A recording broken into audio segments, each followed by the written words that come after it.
Hi, all. By now, I think we've shown enough evidence to show that Liana has authored an astonishing amount of lies. We've cataloged and exposed multiple lies across many episodes on the website, and the thing is, she's still going at it. Every Patreon update and every video, it's a new opportunity for her to add another lie, to muddy the waters and confuse everything. And that's how she keeps her targets engaged, you see. They are trapped in a continuous loop of refutation and answer, and one that she profits from while also holding her targets at a reactive disadvantage. Brandolini's law ensures that for a low effort lie, there is at least twice as many man hours that are necessary to credibly refute the lie with evidence. And Liana does produce an impressive number of lies. But instead of addressing every single lie and engaging in the game of her preference, and you'll see what I mean later, I'm going to do something better. I'm going to teach you how to lie like Liana Kerzner does. That is, I'm going to show you what her most standard go-to tactics are. And I'll pull back the curtain so you can see past all of the words that she drapes and show you the backstage. And there's a very good reason to teach you how to lie like she does. Because then you'll be able to just no longer see each specific lie, but you will begin to see the mechanism instead of the words that cover it up. And so I'm going to show you some definite examples of the constant pattern that exists throughout all of Liana's communications. This is in the hope that once your attention is drawn to that pattern, you'll be able to see it play out throughout every medium that she's on, because she does this all the time. Trust me, you'll see that soon. And it doesn't matter what the subject is, the mechanism is always the same. So, let's look at the Patreon update from Thursday, July 9th. I know many of you have told me that you find her voice distressing or distasteful, so I need to apologize for subjecting you to it, but I prefer to use someone's actual words if I'm going to criticize them, which is more than she does for anyone else. She doesn't. She's not taking seriously the serious ramifications that cyberbullying can do. Right? Says the people who doxed me, harassed me, contacted my workplace, doxed third parties, denied they doxed, denied they had a professional relationship with me until I produced a literal receipt and then claimed I didn't provide any evidence to anything I'd claimed. By the way, they claimed that I got them kicked off of Blue Sky, which is Jews-controlled media territory, and we are not going there. But it is instructive now that I'm over the worst of the trauma triggers. And that's the other thing that just is unbelievable, but very believable about this whole thing is that, I asked nicely and then I got not nice about the idea that, look, certain things are triggering PTSD traumas that they know I have. It'd be real great if you stop doing that. That's not a personal dispute anymore. That's potentially endangering someone. They did not give a shit.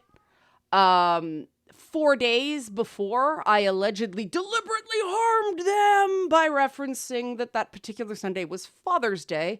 The party that ended up in the hospital was mocking the fact that my father had physically abused me. So, of course, the thing that didn't leak is the dish it out but can't take it angle.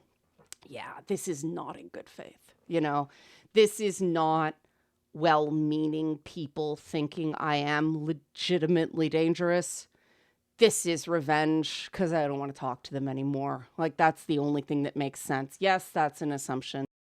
Yeah, that was pretty meandering and incoherent, and that's part of the tactic, which I'll explain later. But there are multiple lies here that are presented in fast succession. 8 whole lies, to be exact, dropped one right after the other. Every single one of those, though, is constructed in the same way as all the others, so let's pick one as a representative example for dissection. There we go. Nice and easy. Now, some of you may be wondering what on earth this woman is going on about, and you would be right to wonder. For those in the know, though, this particular incarnation of the lie first saw the light on May 27th. Yep, and on June 21st, she was still going on about it. And of course, that brings us to the July 9th Patreon and that rambling message. So, let me condense the lie in a tight package, as accurately as possible by her own words, which is more than she's ever done with anyone. Okay, so that's a pretty serious claim, right? So, who is Liana talking about? Well, she's talking about Troll Patrol 4, of course, an ex-Liana Cares client of hers whom she outed to my husband, and likely many others, as Mitchell Jura. So, if we are to understand Liana, the conversations during which she allegedly alerted Asher about Mitchell Jura being a potential problem of what? You'll see later, were business communications. Okay, let's test that, since that is the foundational part of the claim. Let's take a look at Asher's exported chats from Telegram. Liana first mentioned Mitchell Jura by name to Asher on July 15th, 2024, but he was mentioned as early as July 3rd, 2024, before Asher noticed Troll Patrol's 4 activity on Twitter. This was during Asher and Liana's ongoing Telegram communication as friends, which extends as far back as 5 years ago. Okay, you see that? Pretty self-explanatory, right? Notice how Liana just laughs Troll Patrol off? There's none of the urgency that indicates that Liana sees him as a significant threat or a problem. There's also no indication that the conversations they're having, talking about arguing with trolls on the internet, is anything even remotely close to a business communication. She even goes to tell Asher that Troll Patrol is someone who never finishes anything he starts. So, how does that make him a threat? Nevertheless, we will look at all the other places where Troll Patrol is mentioned.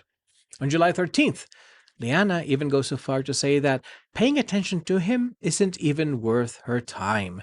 Asher says that we will pay attention not because he's a threat, but because he's doing ridiculous things. So once again, not a business conversation. So what does Liana do? That's right. She starts spilling his mental health details. Again, this is someone who was a Liana Cares client who ended the relationship in an acrimonious fashion, potentially instigated by Liana. So, these are details of his mental health history that he provided to Liana in her role as a peer counselor. Her disclosure of these details to third parties is a massive ethics violation for a peer counselor.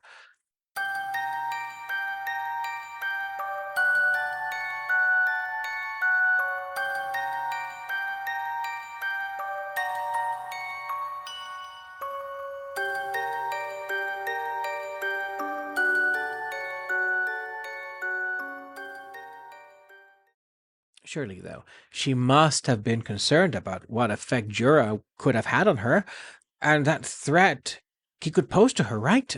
As per those skeets. Well, about that. On August 13th, 2024, Liana states that Troll Patrol 4 is harmless, which directly contradicts her story that she was reporting Mitchell to Asher, her web host, to alert him of a threat. What's more, as you can see here, she clearly states that Mitchell Jura's online behavior is great for her because it makes Emily Schooley, with whom Jura had sided, look terrible by association. Liana had no objection to his continued behavior and in fact was hoping it would continue since it made Emily Schooley look bad.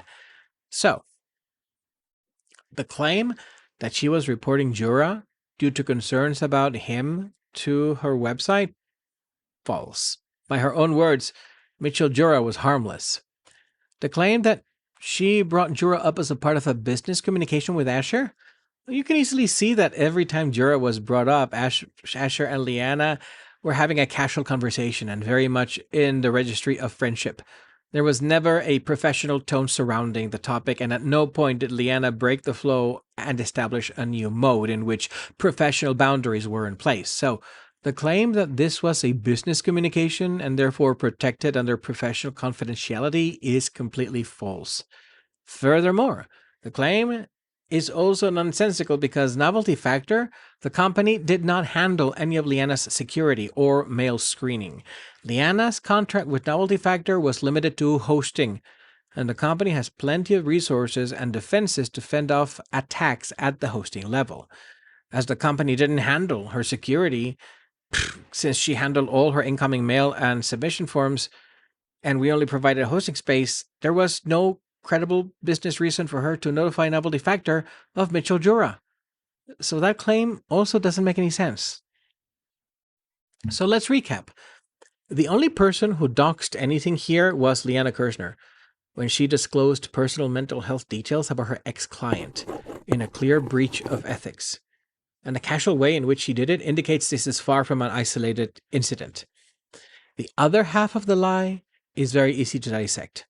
Liana claims, quote, they denied they had professional relationships with me until I produced literal receipts and then claimed I didn't provide any evidence to anything I'd claimed.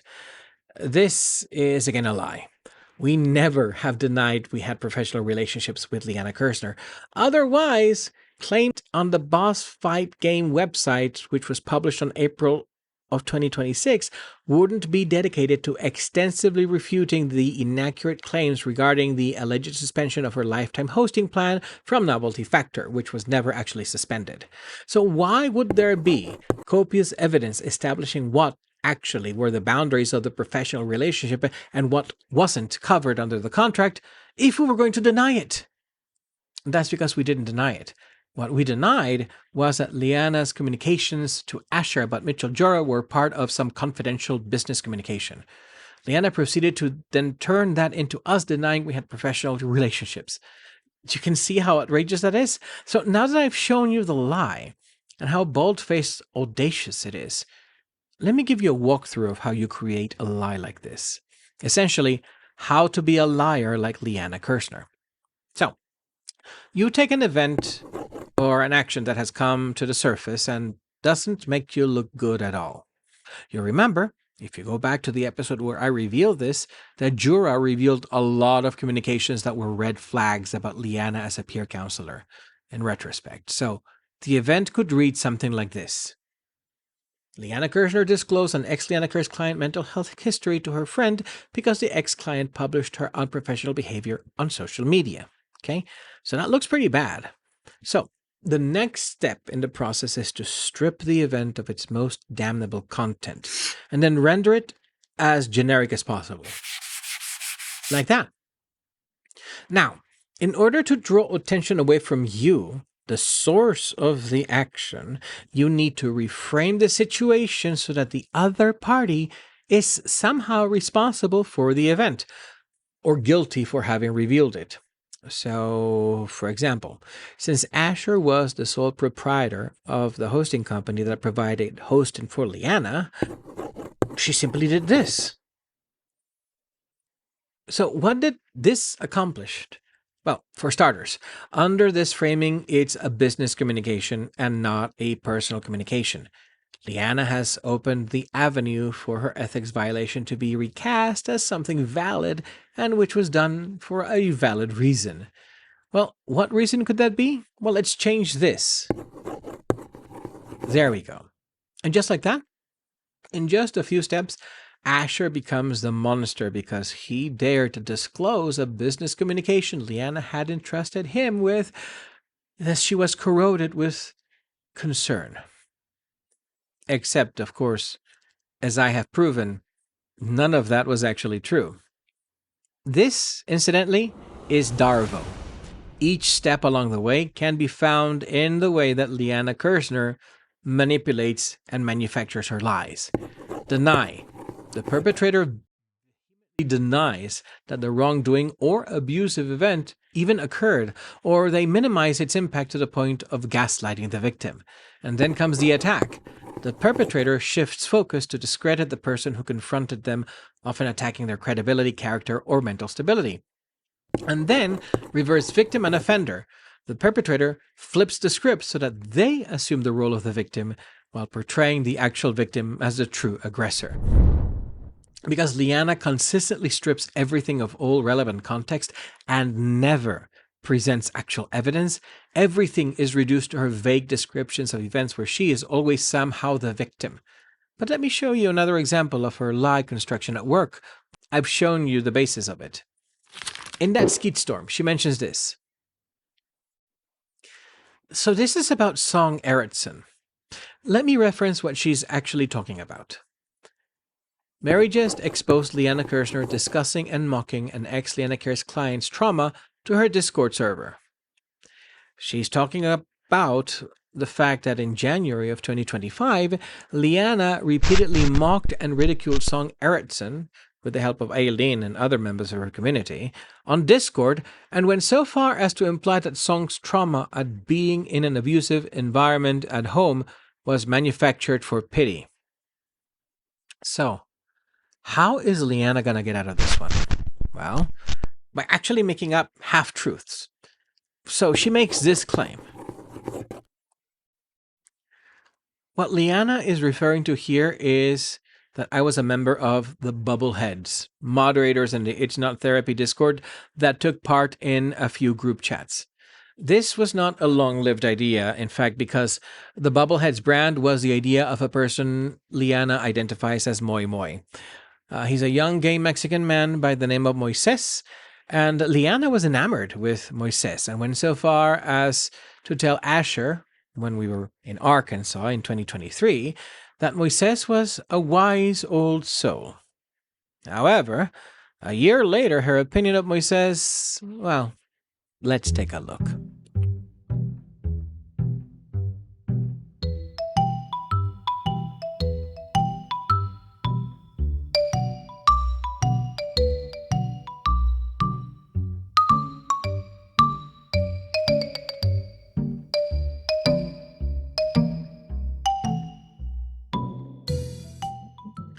Yeah. By 2024, Moises had been ousted from Liana's community. The Bubblehead sessions were all but gone since the brand was abandoned, since he was the one who came up with the idea. And Liana was going around telling people that Moises was a snake and that his trauma was made up. Sounds familiar? Yeah, it's a pattern. By 2024, I no longer had an active facilitator role in any part of her community. And let's add some more timeline points here. In October 2024, Liana canceled Song of Sparkle Muffin and ejected me from her Discord server. On October 22nd, 2024, Liana published the video Song Lied to Me for 16 Months. Liana Kerzner divulged Song Eriksson's private trauma details that Song shared with Liana during her Liana Care sessions in January of 2025. So, let's take a look at Liana's claim now. Considering my last involvement with the Bubbleheads was at the end of 2023, let's change that. Okay. So, I wasn't privy to any of Song's personal history or trauma. Those were exclusively things she shared with Liana, who was her Liana Care's peer counselor. So, I couldn't have broken confidentiality. By the time Liana had her blowout with Song, I was no longer in the picture. I wasn't in the community. And furthermore, it was Liana herself who broke confidentiality and plastered Song's trauma across her Discord server's audience in order to mock Song. So let's fix that. Well, there you have it. I have shown you how Liana builds lies. In fact, the majority of this incoherent paragraph from her Patreon video is comprised of nothing but lies told in this very style. You've seen how much data is needed in order to restore the context that she strips away in order to make the lie seem believable. It's a lot of work.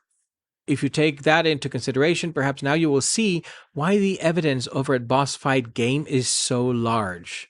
Brandolini's Law is a thing.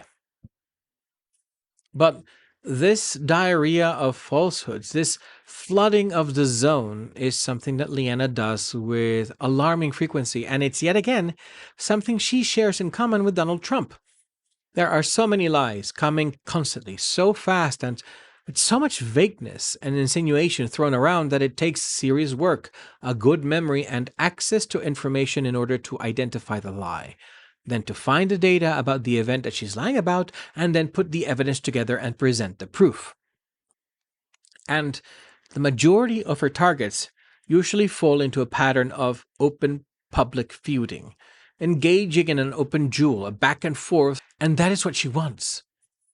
Let me explain. Liana wants you to call her out on her lies, but she doesn't want you to be particularly good about it. That's so that she can continue to float the lies. You see, she's used to people making claims and not backing them up with documentation or solid evidence. She says most people can't prove something happened or not, but we're not most people. We don't play her game, which is a game that is intended to allow her to farm outrage and sympathy in the face of ineffectual, emotional, and loud critics. Ineffectual. That's when she is at her happiest, because she can claim the noise as validation. Remember what she said to Gail Simone before their falling out? Yes. And speaking yet again about us to her server, Liana said the following. You see, all the lies that she tells, all of the needling that is done to make her, quote, stalkers re-engage, is nothing more than a premeditated mechanism to farm outrage and victimization. By painting herself as harassed and attacked all the time, she finds the only way in which she has ever been able to remain relevant, as a professional victim. It happened with Feminist Frequency and Anita Sarkeesian, it happened with Gamergate, and it's happening now. And that's why Asher and I didn't play the game. It may seem to you that we've engaged in back and forth and some of it was necessary, but Asher's goal was to break the game and expose it for what it is. That's why we've layered hard evidence, primary documents, and sources in proportion to the amount of lies Liana has been telling all over the place. And the level of sheer bitterness and resentment that she displays shows how much she hates it.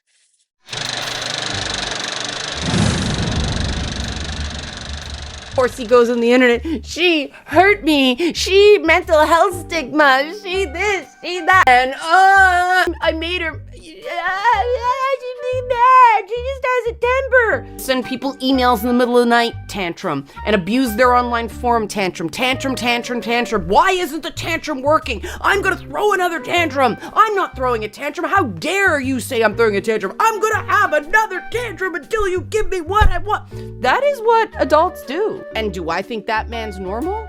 No.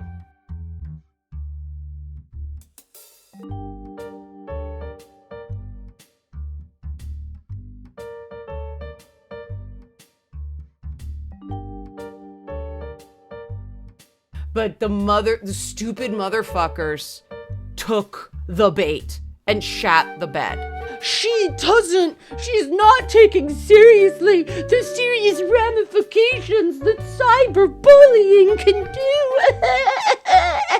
We knew what she had been up to while we would have been friends. We would end it immediately. We have done a harm minimization strategy, and this is why it doesn't work, because the silence has allowed her to do it to other people. No one knew what I was about. Accusing me of putting one of them in the hospital with words.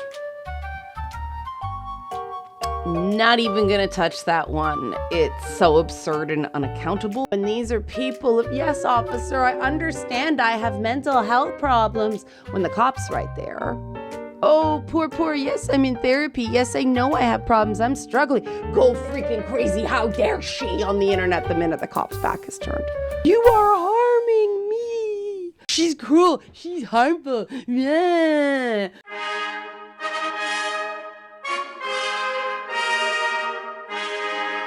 We are at the point where they're just not giving me basic dignity as a human. But certain types of people do that, right? Whip whiplash, whip whiplash, whip whiplash, whip whiplash. Because trying to use her professional victim routine, she's Streisand affecting the evidence. More and more people are starting to see it, which is why she's tried to take it down. She's complained that she can't take the website down because we own the hosting, and YouTube won't take down these videos. And quite honestly, that's how you need to fight people like Liana Kerzner. People who are abusive and who use rumors, insinuations, and narrative hijacking. Because those methods are only effective when there is no evidence. And your evidence needs to be precise. Primary sources, hard evidence, not hearsay, not the ineffectual nonsense that alleged stalker accounts like Trans Truth Teller put up, which, as I have told you, we're certain it is bad by design. But Liana loves to talk about privacy and trust. Privacy for what? Her lies? Let me posit this to you. Whomever lies about you to the public does not deserve privacy in anything that pertains to the lie. They've made the lie a matter of public record and interest, so it is your right to publish whatever is needed within the confines of the law to set the record straight. And so this is how you fight. After trying to bury things, Liana now has ensured that there is more scrutiny that can be placed over her unethically revealing Lineker client information while trying to perpetrate bald-faced lies to Darvo the people exposing her. And she has bitterly said the following. Somebody going after someone's job, trying to get them fired on false pretenses, that is harmful. I've been canceled so many times. Is it great to know that there are people out there trying to get me fired with lies? No, that's not great. First of all, our goal is not to get her fired nor to destroy her, nor are we operating under any false pretenses. That she vindictively publicizes information that was entrusted to her within the confines of her professional relationship as a peer counselor to various individuals up to and including an entire server of 100 paying members is now a matter of established record. The fact that she brazenly lies in the most abusive manner to escape any and all accountability and ownership of her actions has now been proven in this video beyond a reasonable doubt. There is no universe in which an ethical person can consider that behavior as appropriate or even safe for someone working as a peer counselor. It is immediately disqualifying, and indeed, if Liana were a licensed practitioner, these violations would have already resulted in the removal of her licenses. It is not a false pretense to alert people that someone selling mental health services engages in this type of behavior. And if that results in people not wanting her in that role, that is exclusively due to her own actions and her own words. To pretend otherwise is to perpetuate the abuse she visits on other people. I think that there needs to be a push in Canada to equal Utah's move to require licenses for peer counselors and life coaches in the wake of cases like Ruby Frank and Jody Hildebrandt. Liana and others like her on the Canadian side are part of a compelling case that argues that no one working in the mental health sphere giving advice to neurodivergent and mentally ill people should lack licenses and oversight. And I don't think Liana Kerzner should have a radio show on Saga 960 AM where she purports to give mental health advice and fish for new clients while doing what she does. There is one more thing that makes up the arsenal of Liana's lies, and it was present in that nonsense paragraph. So, Liana has claimed that me pointing out that she and her community abuse brigade reporting to silence multiple people, such as Kat Clemens, that I am engaging in Jews control the media anti-Semitism. Now, as the descendant of a Jewish family, the Spinozas, and someone who was asked by his dear friend Diana to sing the Lech HaDodi for her bar mitzvah, and someone who is invited frequently by friends to Seder and Hanukkah, the accusation is hilarious. But it's also insidious, and once more, a stripping of context. Over the last several months, Many people who have shared these videos and stories on Blue Sky have suffered suspensions. People such as author Kat Clemens and other friends, including 2 trans women who are married and whom Liana Kerzner has told her Discord server are actually Asher and me on burner accounts, have reported being struck by harassment violations to silence their threads. Investigative journalist Dog Patch of Dog Patch Press, who has just recently unveiled a 5,000-word article exposing a major scandal related to a zoo sadist ring, has remarked multiple times about this phenomenon happening surrounding Kerzner. I have been given the emails by the individuals in question that show the posts being targeted and the reasons: harassment and discrimination violations. Nonsensical, and clearly the effects of brigade reporting. Now, Liana claims that she has had no hand in this, and that Blue Sky moderation makes the final determination, so she couldn't be behind it. This is despite me showing evidence that her moderator, Aileen, spotlights accounts to their community who are, in her own words, committing, quote, hate speech against Liana in order to incite mass reporting. Blue Sky's moderation problem is famous, and recently, a very public figure in social media weighed in. Pope Hat is the pseudonym of Ken White, a Los Angeles-based First Amendment litigator, criminal defense attorney, and former federal prosecutor.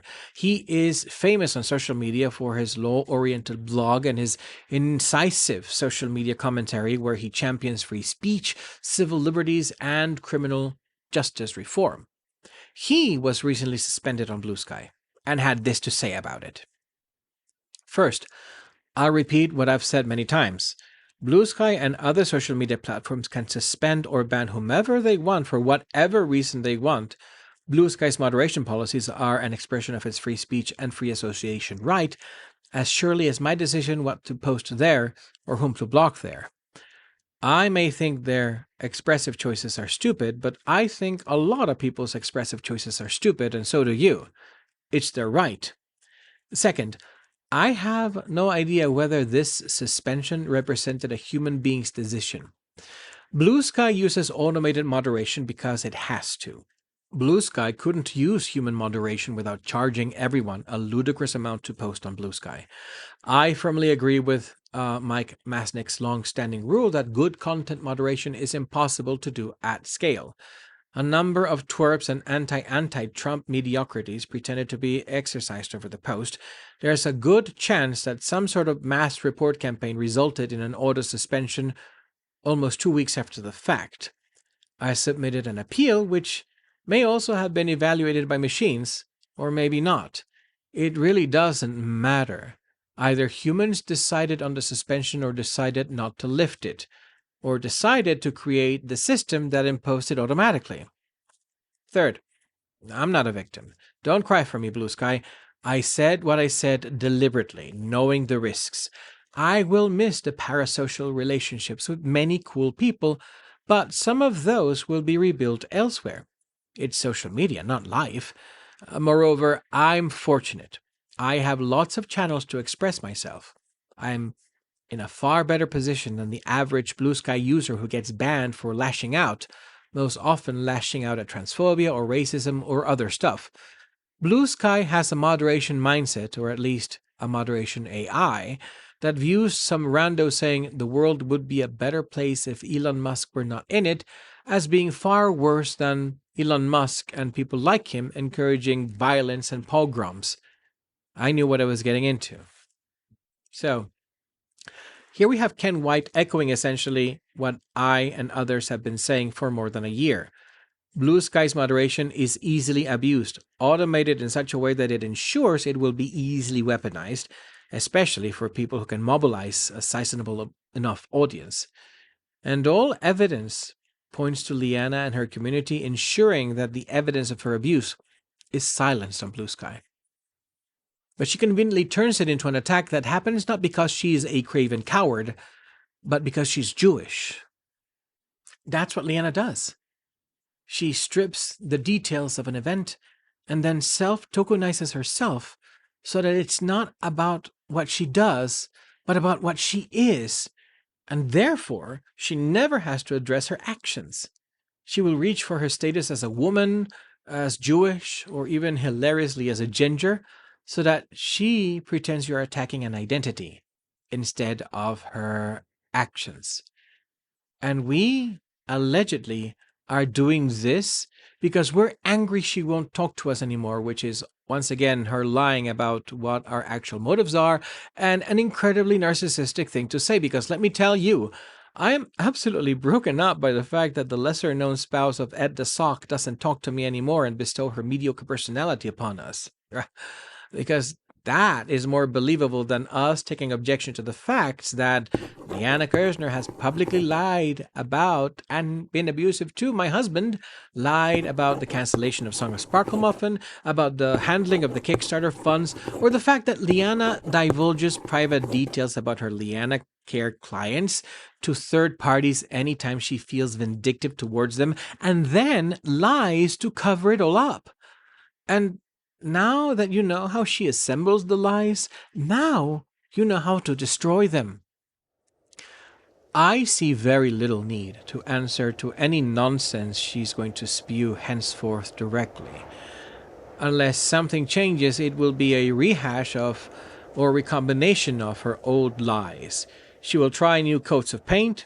She will try to decontextualize and shift timelines, expand boundaries, and redefine relationships.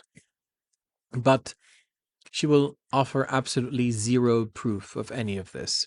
Just her words and her professional victimhood. Because she lies. It's lies all the way down. It's not me making idle claims. It's me showing you exactly how she's done it. All the lies over the past 2 years and the evidence accumulated on YouTube and the website show it, plain as day. And we're close to the end now. Next, I will show you how she lied about the alleged big ugly fight that she had with Asher, which some of you who have been on the receiving end of her verbal abuse will find it very illuminating and very familiar. After that, I will show you why I say that this woman runs a cult. And then, well, we'll leave the last thing as a surprise for the end of the video series. Until then, remember this. The only way to fight lies is with the truth and evidence. Someone who lies about you to the public does not deserve your consideration. The only thing they deserve is implacable truth. Song Erickson, Roberta Vaughn, Gail Simone, Mitchell Jura, Moises, and Asher, and many others, deserved better. Liana Kerzner is a bully, and you need to stand up to bullies. So, see you later.